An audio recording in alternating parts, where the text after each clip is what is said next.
Hello everyone. We'll get started in about a minute or two. Just waiting for some more people to show up, but sit tight and we'll get started soon.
All right, welcome in everyone. I'm Grace Halstead. I'm the Community Outreach Intern for Renew Wisconsin, and I help administer the MadiSUN program with Sam Deniski, who will be leading the presentation. We have a short or small number of people on tonight, so if you have any questions, feel free to raise your hand. You can also use the Q&A function or the chat, whichever works the best for you, and we'll try to answer those in real time. Otherwise, there will be a section for questions and comments and stuff like that at the end. But with that, I will hand it over to Sam. Thanks, Grace. Yeah, and just another thing to point out too, you can put questions in either the chat or the Q&A, but I have noticed, or maybe re-noticed, if you put questions in the Q&A box, people can actually vote on them. So you can kind of keep an eye on like questions other people are asking, and if it sounds like a good one, you can kind of upvote that one. So just a little extra tidbit in there. Anyway, I'm Sam Deniski. I'm the Distributed Resources Director here with Renew Wisconsin. Renew is a renewable energy advocacy organization. We work on solar, wind, biogas, geothermal, local hydropower, and electric vehicles as well. We do policy work, we do legislative work, and we also do educational work as well, and programs work too. That's what this is. So we administer the MadiSUN program on behalf of the City of Madison. So it's a city-funded program, but we administer it on behalf of the city. So just want to thank everyone for joining us tonight. It looks like the rain has stopped, at least on my side of town for now. So I hope everyone is enjoying the last bits of summer. Unlike this picture in the center, which I always like to start out with, that is a photograph of my parents' solar array in northern Minnesota, outside of Duluth. And I always like to start out all my presentations with this slide because I like to tell people that, you know, this really proves that solar can work just about anywhere. So we're going to talk a little bit more about how solar works tonight. This is our agenda. We're also going to talk about some of the reasons to install solar. There might be a number of reasons. You might only have one or two, but we're just going to run through a whole bunch of reasons why it's really good to install solar, maybe some things that you hadn't thought about before. We're going to go over economics and incentives as well. That is changing a lot, especially in the last just couple of days, couple of weeks. So we'll have, hopefully, if I corrected all my slides right, some updated information there as well. We'll go then to a little bit of process and next steps, what installing actually looks like, kind of from the customer's point of view. And then, as Grace said, we'll finish up with some Q&A. But again, if you do have questions, you know, as they come up, again, feel free to put them in the chat or in the Q&A at any point, and we will do our best to get those answered for you. So let's talk a little bit about how solar works. A lot of folks have kind of this misconception that maybe solar is like extremely advanced technology and that you need, you know, all sorts of servers and advanced electrical equipment and things like that. The solar photovoltaic process, and photovoltaic or PV is what we're going to be talking about tonight. We're not talking about like solar hot water or anything like that. The solar PV process has been around for some time. It just hasn't really gotten a lot of interest and attention until the last few years, when costs have come down, when efficiency has really gone up as well. So that's part of the reason why so many folks are interested in solar at the moment, is just because with these advances in technology and some of the policy innovations as well, it really made sense for a lot of folks. So I'm just going to kind of walk through to make sure everybody is at least kind of on the same understanding level how solar works. And we're going to start by what goes into a solar array, or what are the components of a solar array. So most of you probably all recognize that image on the left. Of course, that is a solar panel.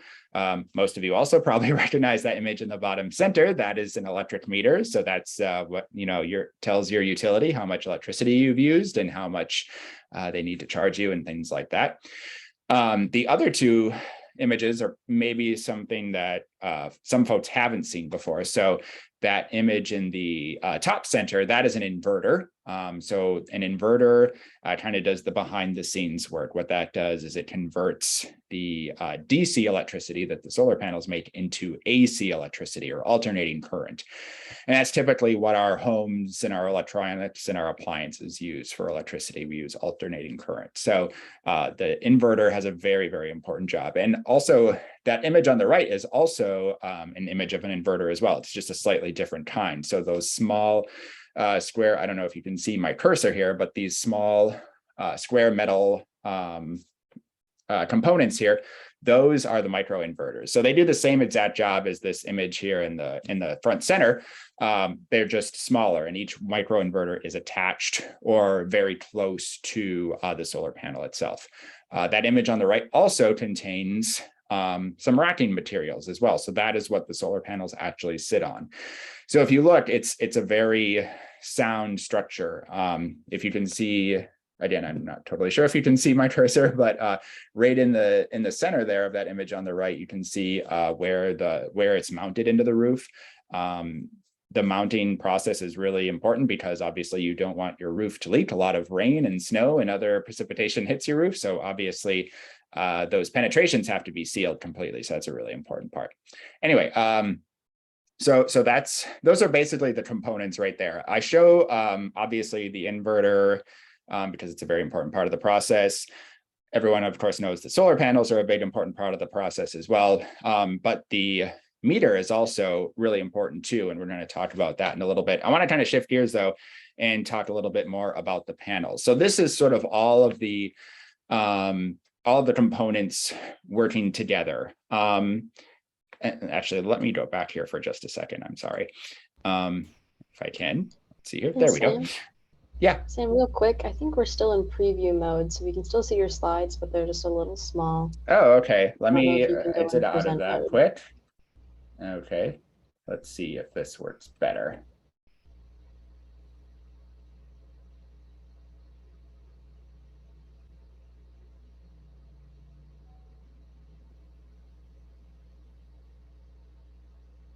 Share screen. Okay, is that better? Yep, that looks good now. Okay, great, thanks. Okay, so let's go back here to talking about the solar panels. So the solar panels are basically what does sort of the upfront work, right?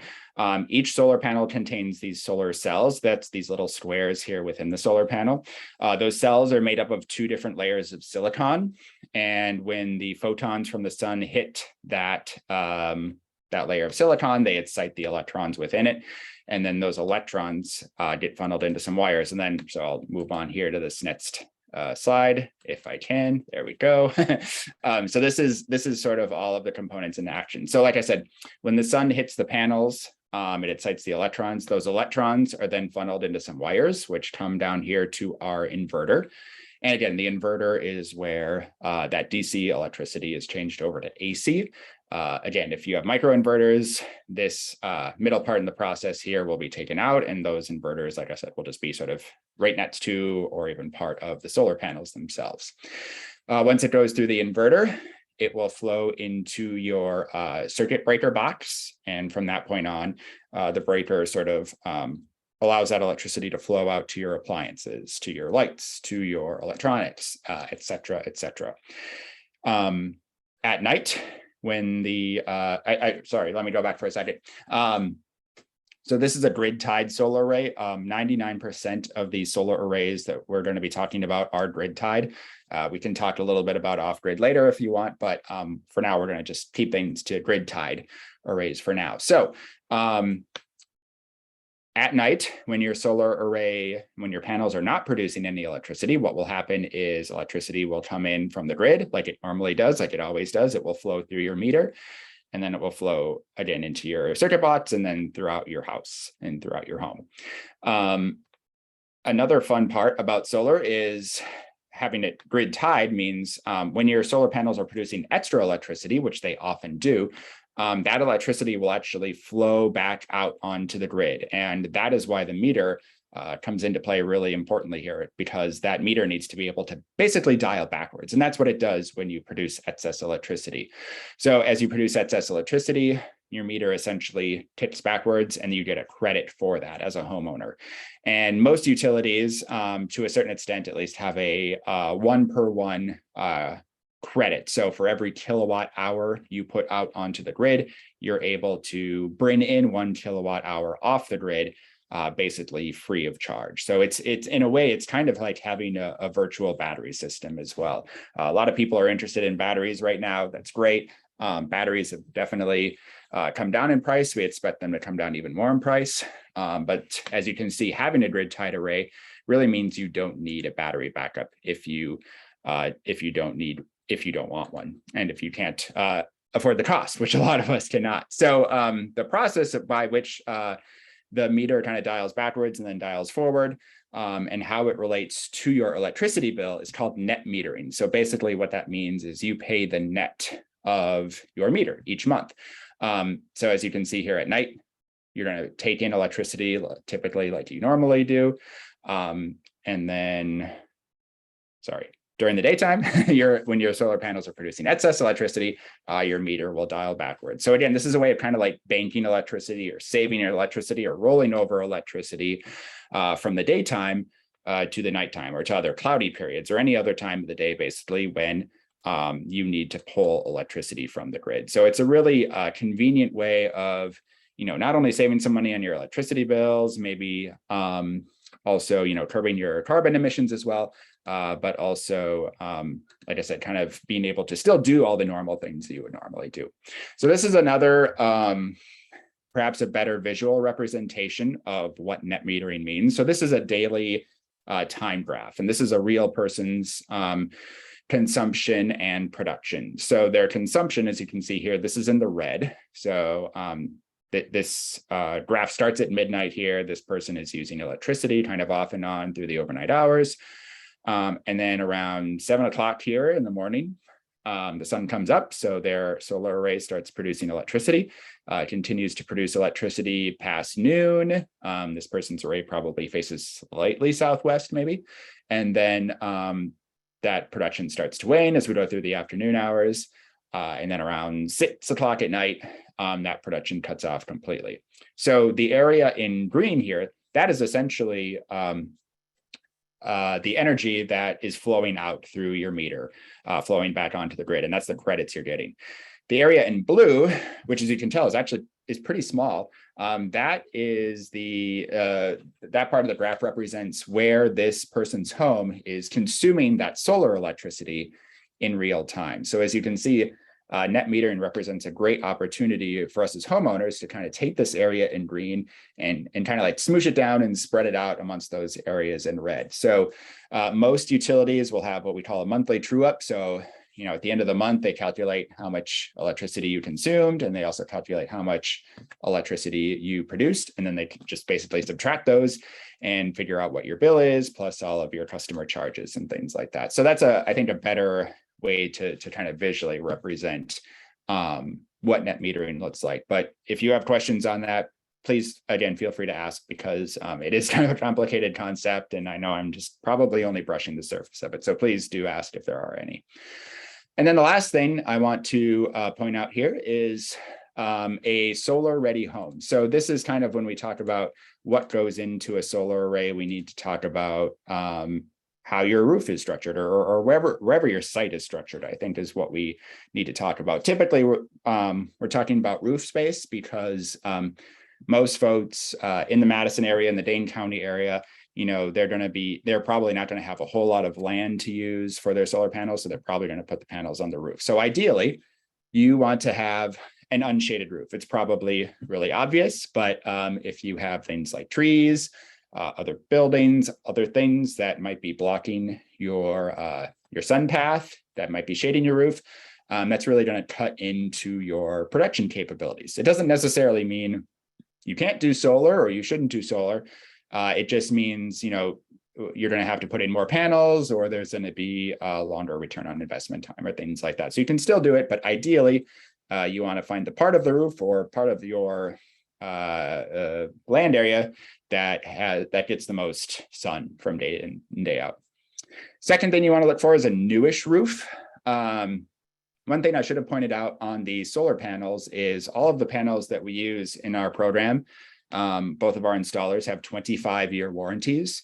So, just like a car or, some other products, most people typically use them past their warranty, or they typically at least have a lifespan past their warranty. So we expect these panels to last at least 25 years, if not maybe 35 or even 45 years. And because of that, you want to go in with as new of a roof as possible. If you have to re-roof or re-shingle your home halfway through the project, that is going to certainly eat into your return on investment time as well. Again, it doesn't necessarily mean you shouldn't do solar, but if your roof is, 20, 30 years old, you definitely want to think about replacing it.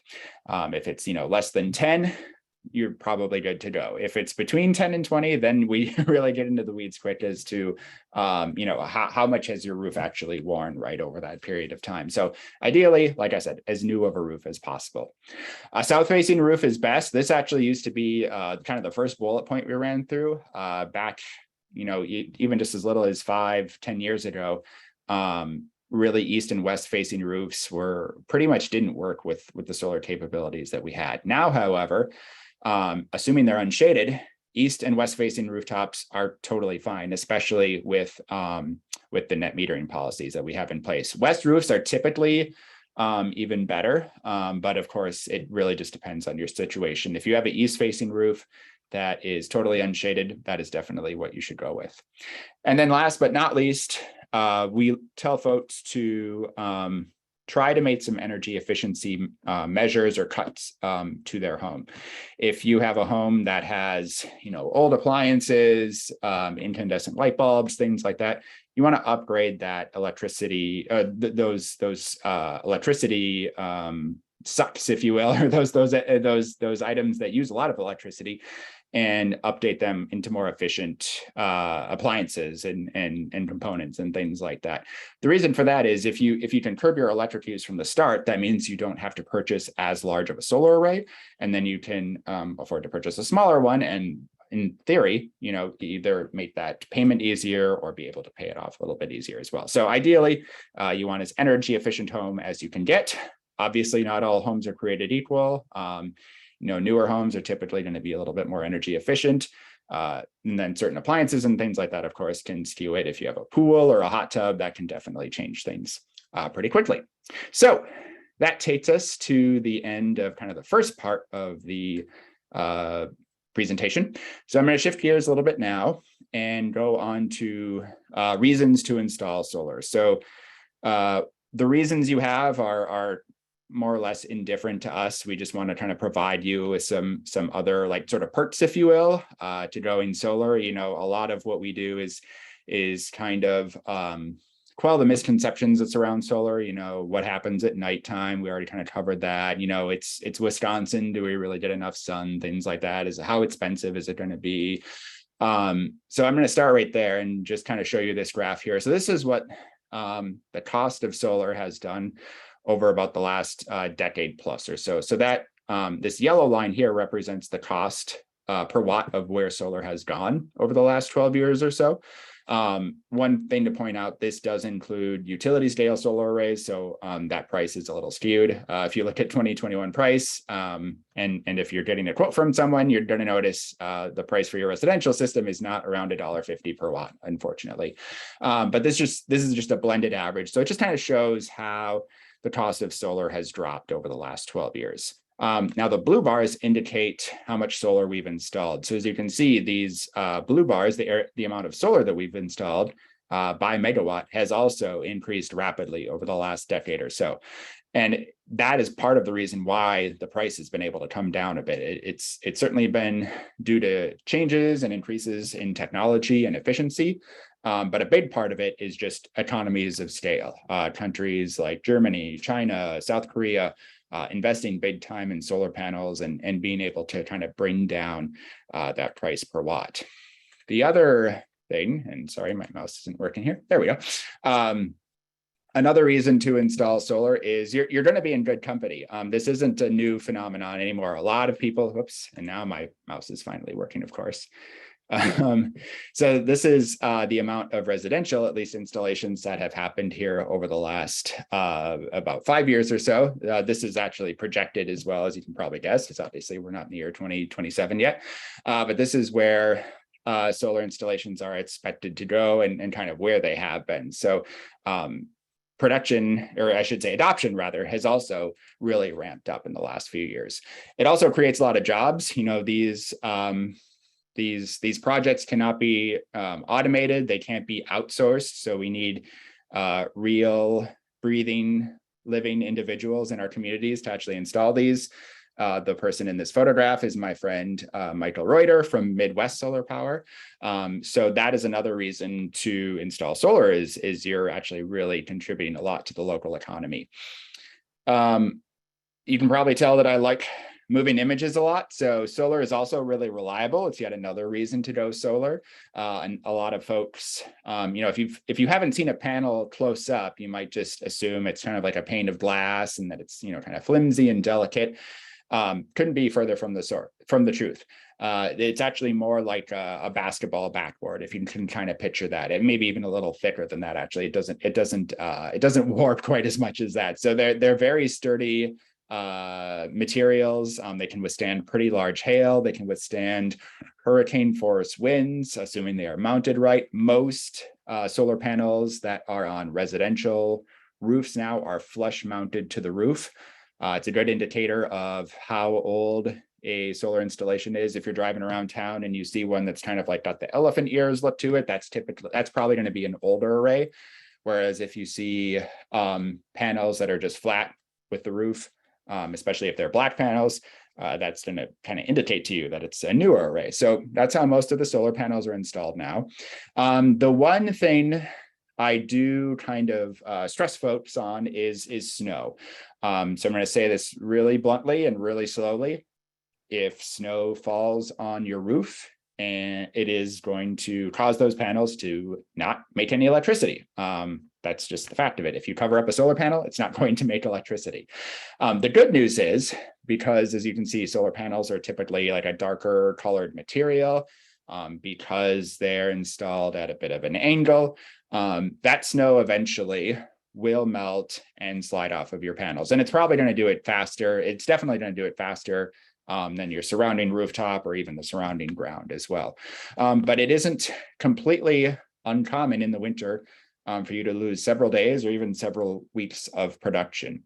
The good news also is our installers, when they're kind of modeling, you know, how much electricity your solar array is going to make over the course of the year, they actually do kind of add in a buffer during the, December, January, February months to kind of account for snow. Of course, every year is going to be a little bit different, but that is something to think about and to take into account as well.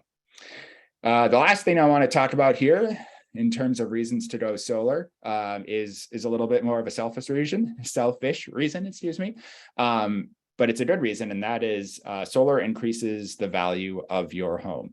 So this was a study done out of Colorado at the National Renewable Energy Laboratory. So it's not a Midwest study, but other studies around the country have basically confirmed this, and that is that homes that are outfitted with solar typically sell for faster and for more money than a similar home. So let's say, when the time comes for you to sell your home and you and your neighbor are both selling at the same time, and you have basically, your house is about the same age, about the same size, things like that, your home is likely going to sell faster and for more money. And the reason for that is, as a prospective home buyer, they're going to come in and see, well, this home has a $200 a month electricity energy bill, and this other home has maybe a $30 a month electricity bill. So it's a pretty easy conclusion to make, but it's a good thing that kind of the studies have shown that this to be true.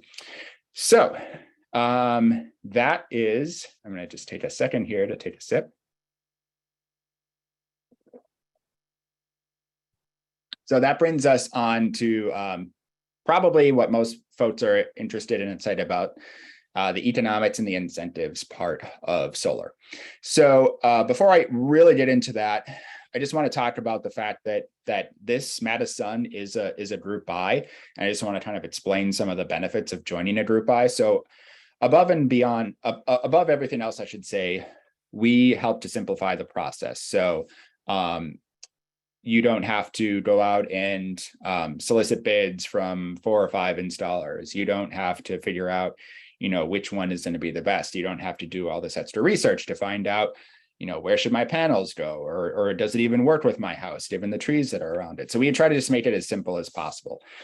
We select the contractors. We make sure that they're experienced, that they know all the local permitting and restrictions and things like that. What we also do is we bring hopefully a whole bunch of homeowners together at one point, and through that we're able to bring the cost down a little bit through like bulk purchasing.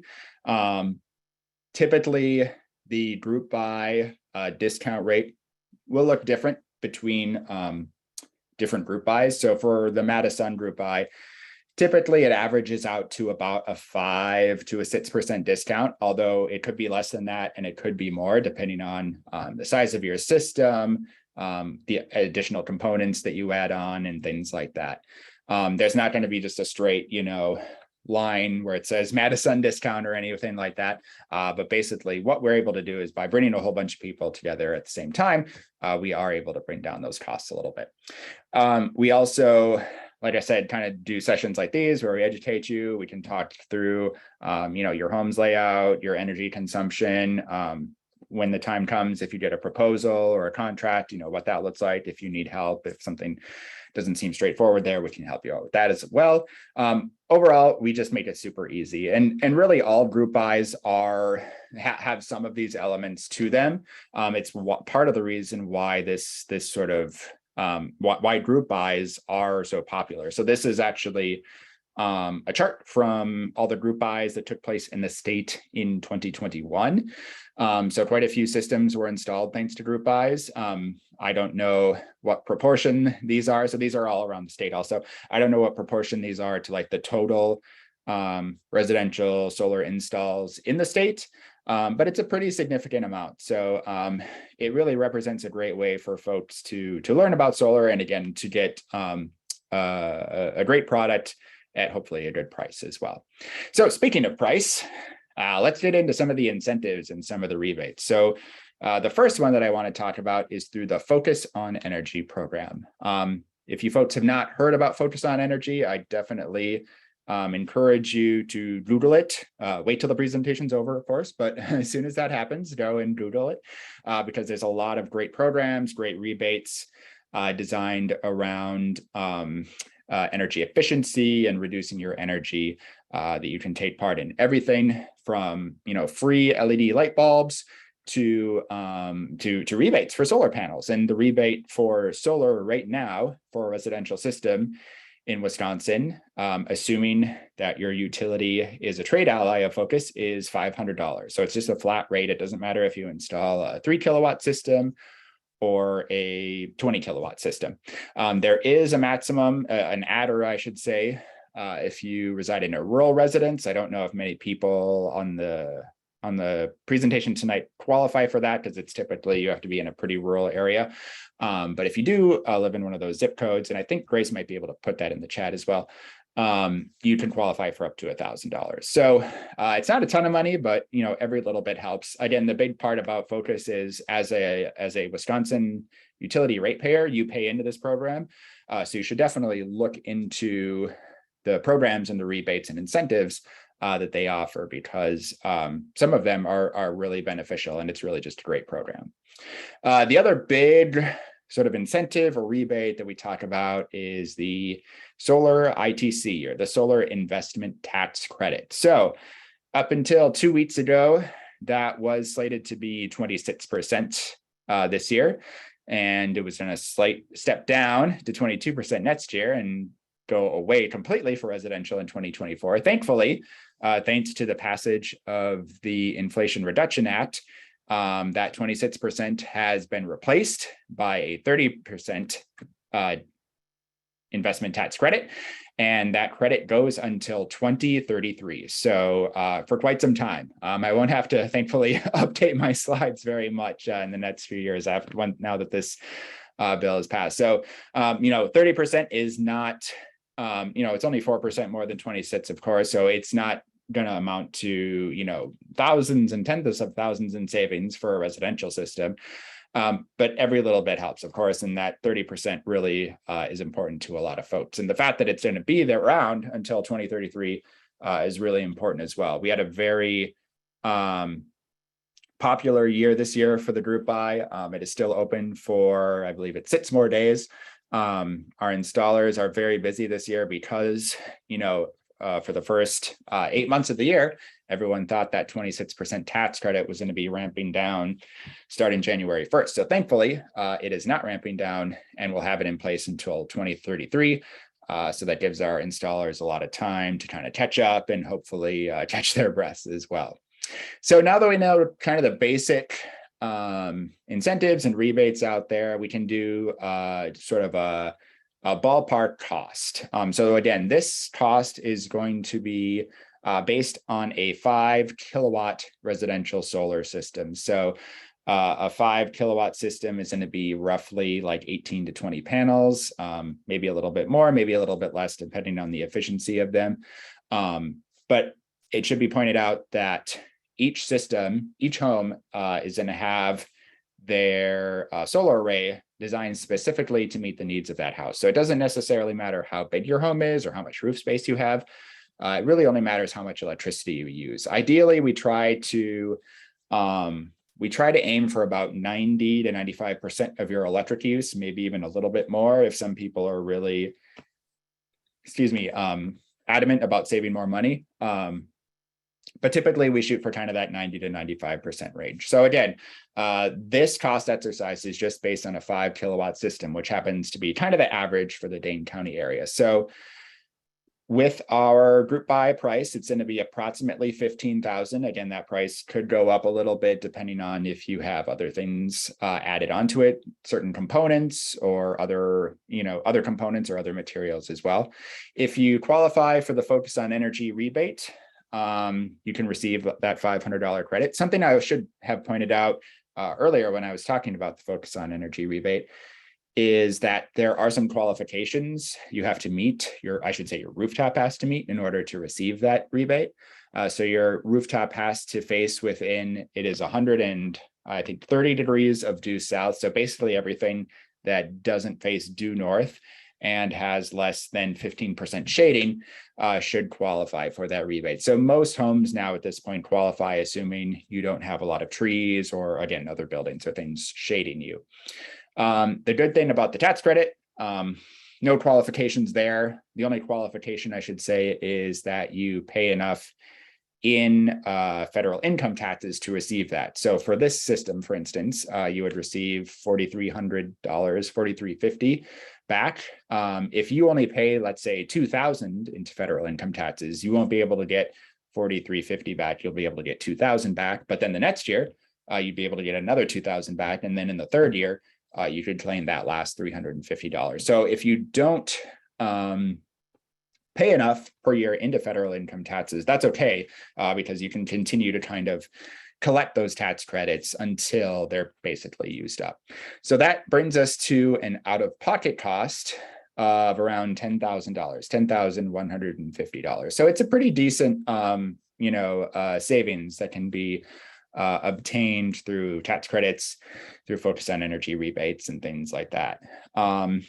If you don't qualify for a focus rebate, or if you're, I should say, actually, if you're in a utility area that isn't a focus on energy trade ally, you might want to talk to your utility, because sometimes they offer incentives as well. I think Wanakee offers something. I think Sun Prairie might as well.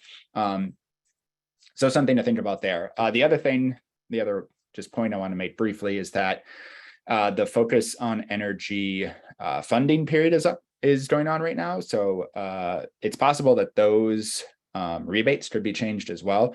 But that's a lot more up in the air than the tax credits were even just a couple of days ago. So this is kind of what your out-of-pocket cost looks like. I'm going to actually, for this, turn it over to my co-panelist, Bethany, because I am a little bit out of breath and I need to catch my breath and take a sip of tea.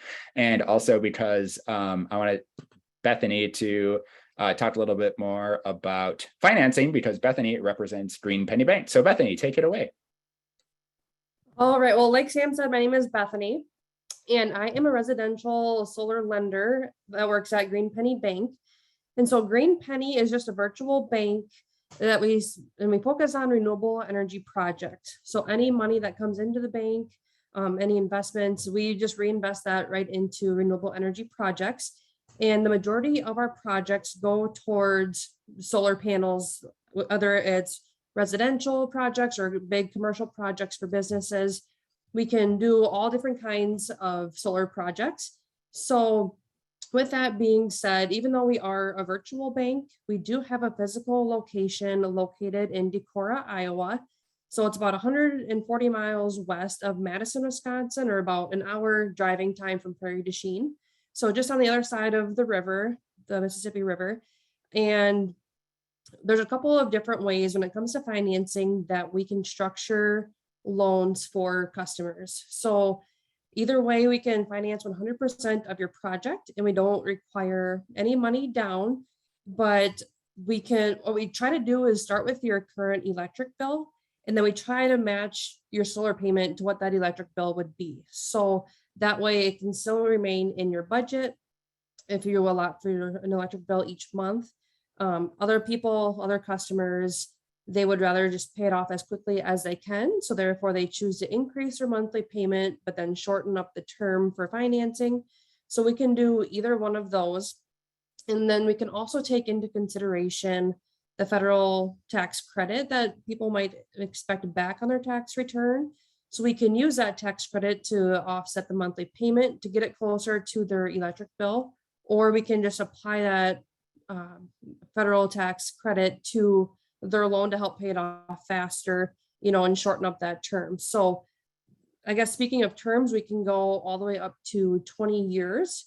So we just can't go longer than the warranty of the panels, but the 20-year option, the longer you go out, I guess the higher the interest rates go. But then again, it makes it more affordable if you are looking to stay in that budget of your current electric bill.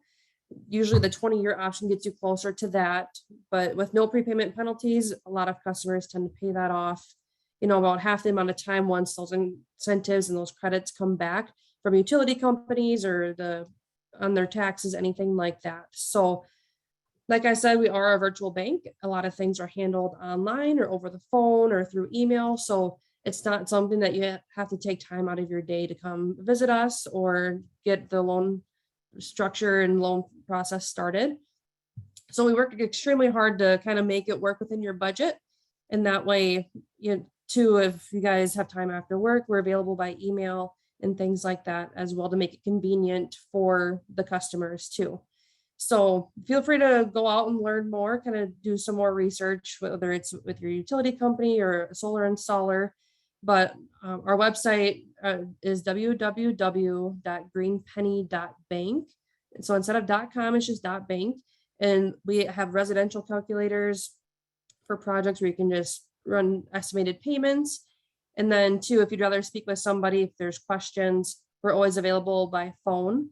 And we can even run payments for you, estimated payments, and kind of run some interest rates before you even apply online and get that credit score pulled or that report pulled from you. So that's always an option as well. So very flexible. And we really work hard to get that within your budget.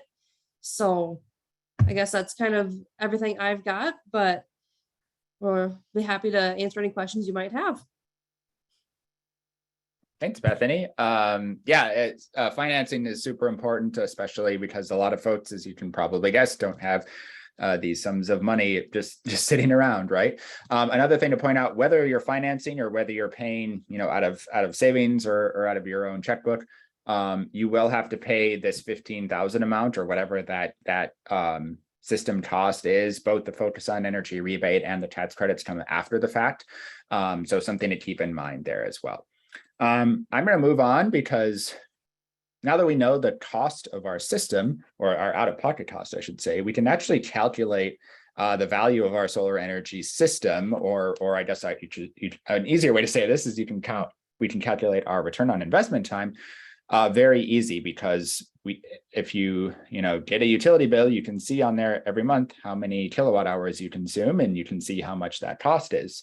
So if we take that same average 5 kilowatt solar array, again, this is just an average, and if we take the amount of average sunny or what we call solar production hours in a year, we come up with some annual savings. And again, rate is going to vary quite a lot depending on what utility you're in, to everything from that to what kind of weather we get in a given year. So these are just kind of guidelines again, but if you're in like a Sun Prairie or a Wanakee, some sort of municipal utility, your savings at 11 cents per kilowatt hour with a 5 kilowatt solar array are going to be over $700 per year. If you're in like Alliant Energy territory and your electric rates are 13 cents per kilowatt hour, you're going to save about $800 per year. And if you're in an MG&E territory where your rates are even higher at 14 cents per kilowatt hour, you're going to save about $900 per year. So it's relatively easy. Again, these are just kind of ballpark figures, again, based on this sort of hypothetical 5 kilowatt array and what we can typically expect for sunny hours, if you will, in Wisconsin. So if we focus mostly on MG&E residents, which I assume most of you are. Actually, Grace, if you could put up that poll, that would be really good, because then we can figure out kind of where folks are, and we can maybe hone in on their use rates a little bit better. We can go into more details there. I'm not sure if I'm still sharing because something just kind of happened there. So I'm going to hit share screen again. I reclaimed house to get control of the chat and I see. Unfortunately, but here's the poll. So we'll put that poll up. So we'll give folks a second to answer that. Grace, can you still see my screen? Or I should say, can other folks still see my screen? No, we just see your face. Okay. So not unfortunately, but unfortunately can't see the presentation anymore. Well, I'll resume. If you can give me back the screen share, that would be great.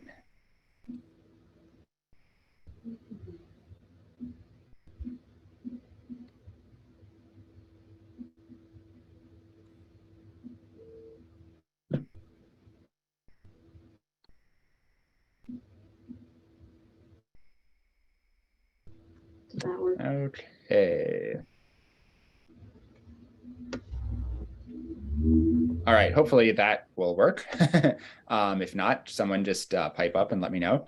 So we'll focus on MG&E because I see most of the respondents have said they are MG&E customers. So with that approximate $900 per year value, that's going to take you about 10 years to pay off your solar system. Of course, again, this is going to vary quite a bit depending on, like I said, everything from the weather to how you use your electricity to just a multitude of other things. But even at a conservative, 12 years, that's still going to result in, 10 to 20 years or possibly even more of savings. And as utility rates continue to go up, that might even factor into more savings over the lifespan of your solar system. So in general, you can expect about a 10, maybe to 12-year payback, depending on what utility area you're in. So it's a really, it's a fairly easy return on investment to calculate. Certainly a lot easier than trying to calculate the, return on investment of windows or insulation or maybe some other energy efficiency measures that you might be working on. One last thing that I want to point out, extras.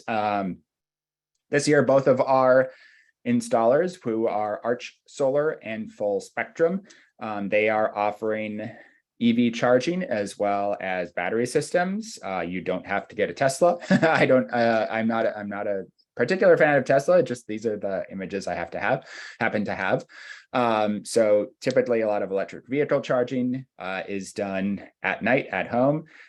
So you don't need a whole lot of infrastructure upgrade there in order to make that happen. So this is another way that you can save money, not only on your, offsetting your electricity, but kind of offsetting your fuel costs as well. And then battery backup. I mentioned that batteries are expensive, and they certainly still are. But if you are interested in battery backup for whatever reason, maybe you want to make sure that if the grid goes down, you can still, power your devices or whatever. Or maybe you're just the kind of person that maybe always has the newest technology, you're the person that gets the first iPhone, whatever reason, battery backups are available as well. I don't know what components our installers are using for batteries or for EV charging for that matter, but I know those are options. So if you are interested, we can certainly talk through what those options might look like as well.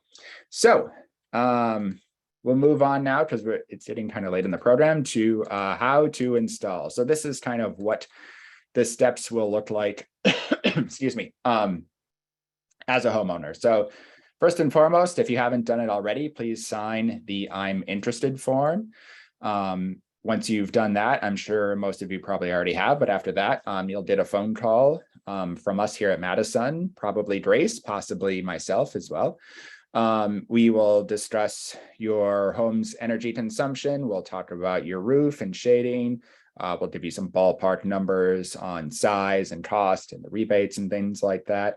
And then if all of that looks good, or even if it doesn't, we can make some recommendations, or we can schedule you a on-site assessment with one of our contractors. And what happens then is that either Arch Solar or Full Spectrum will come out to your home.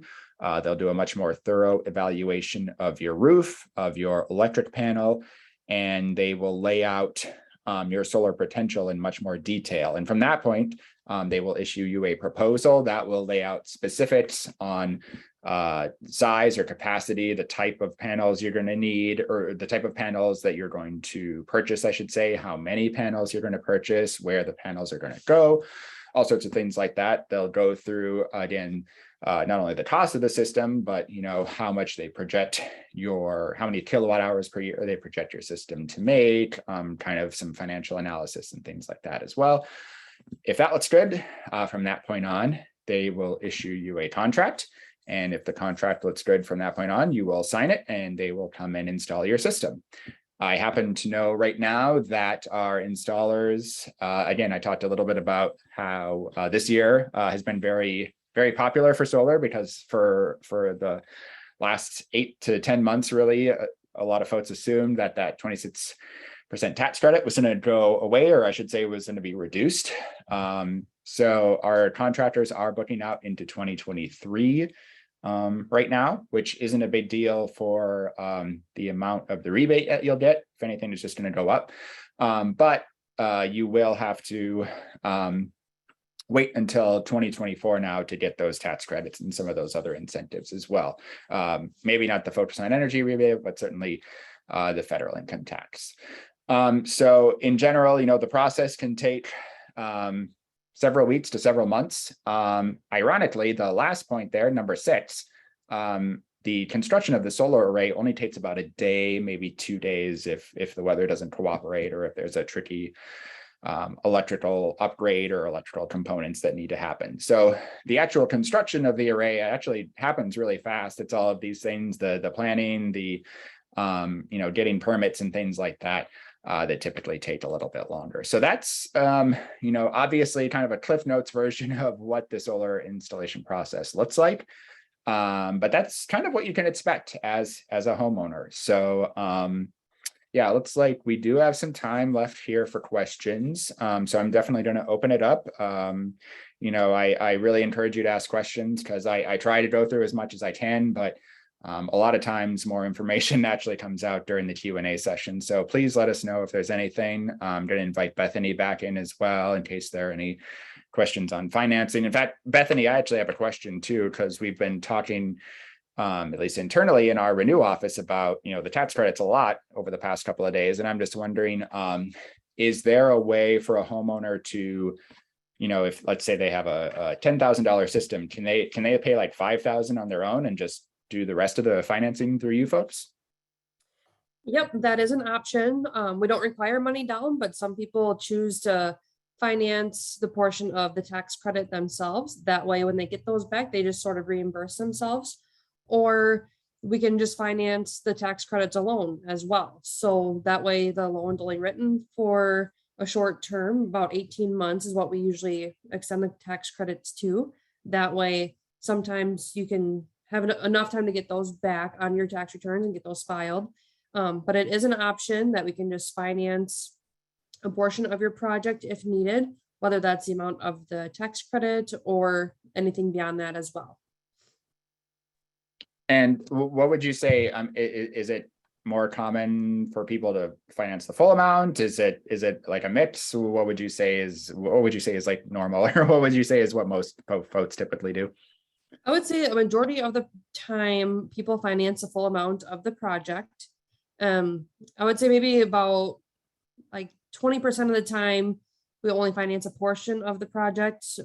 Usually that's the equivalent of either the tax credit or the net system cost to the customer. So with the tax credits taken out, some people choose to pay those out of pocket, but typically majority of the time we do finance the full amount of the system. Gotcha. Thanks. Grace, what questions have we got in so far? There are no questions. No questions? No questions. There was one question about the new ITC credits, but we kind of touched on that. So no questions right now. Okay. Oh yes, I think I see it here now. Sorry, I couldn't see it earlier. Here, let me actually stop sharing, and then I think I can see it better.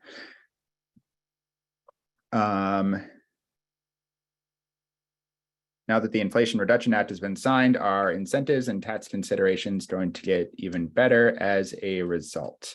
Well, I don't expect for the ITC to change much at all. 30% is really great. It's probably better than what we could have expected, honestly, for some time. I know our installers definitely like the fact that they have a little bit more continuity now. They're not worried about ramping up or falling off or things like that. So tax credits probably aren't going to change. Where things could change potentially would be, again, in the focus on energy credits, or the focus on energy incentive, excuse me. So those incentive amounts have definitely changed a lot. I believe in 2019, you could get as much as $2,000 back on your system through the Focus on Energy program. Unfortunately, because that program, because solar has picked up in its adoption rates, they had to spread that money out a little more evenly, which is why they reduced it down to that $500 level. Now that they are going through their quad planning for their how they allocate their budget, potentially that amount could go up, but there's just as likely a chance that it could go down as well. So that is the only real area I think where we could see any major movement. Just as big of importance is probably how your net metering policy works. Folks in MG&E territory are really fortunate that their true up, as we call it, is a rolling 12-month period. So we talked about, banking sunny days for cloudy days later on in the month.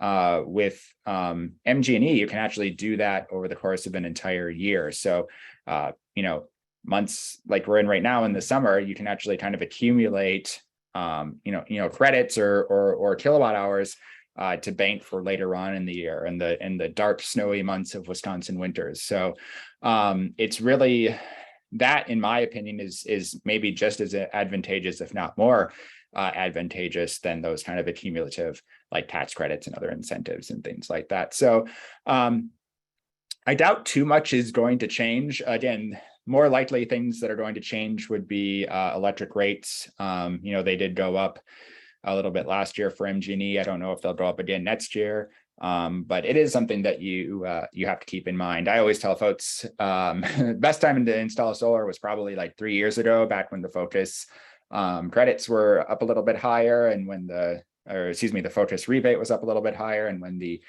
federal tax credit was still at 30%. But like the second best time is right now, because rates are only going to get higher. The materials cost and the soft costs are now kind of both continuing to rise again. So you can always wait. Of course, given the price of these systems, we don't want to rush anybody into it. It's a pretty significant purchase. But definitely, I wouldn't hold out in the anticipation that like prices might fall or rebates might increase or things like that, I guess is what I'm trying to say. So, Grace, any other questions? I didn't see any, but I just thought I'd check to make sure I wasn't missing anything. No other questions. Great. Well, if you do have questions, I believe I stopped sharing my screen now. But Grace can pop both her email and my email into the chat. So if you do have questions later on, maybe, either later tonight, maybe some other time. Bethany, would you mind putting your email in the chat as well in case folks have questions on financing? Great. So again, if you want to copy and paste that, you can certainly reach out to us with other questions if you think of them later on, or even if you're just a little shy and you don't want to ask now, that's totally fine too. But I just want to thank everyone. This was our last webinar of the year, and the first one since the IRA legislation passed as well. So it's kind of an exciting time right now. So definitely hope that you all got all the information you need, but if you didn't, please let us know. And thanks again. This webinar was recorded, so if there's something you want to go back and review later on, you'll have a chance to do that later on. So thanks again, everyone, and good night.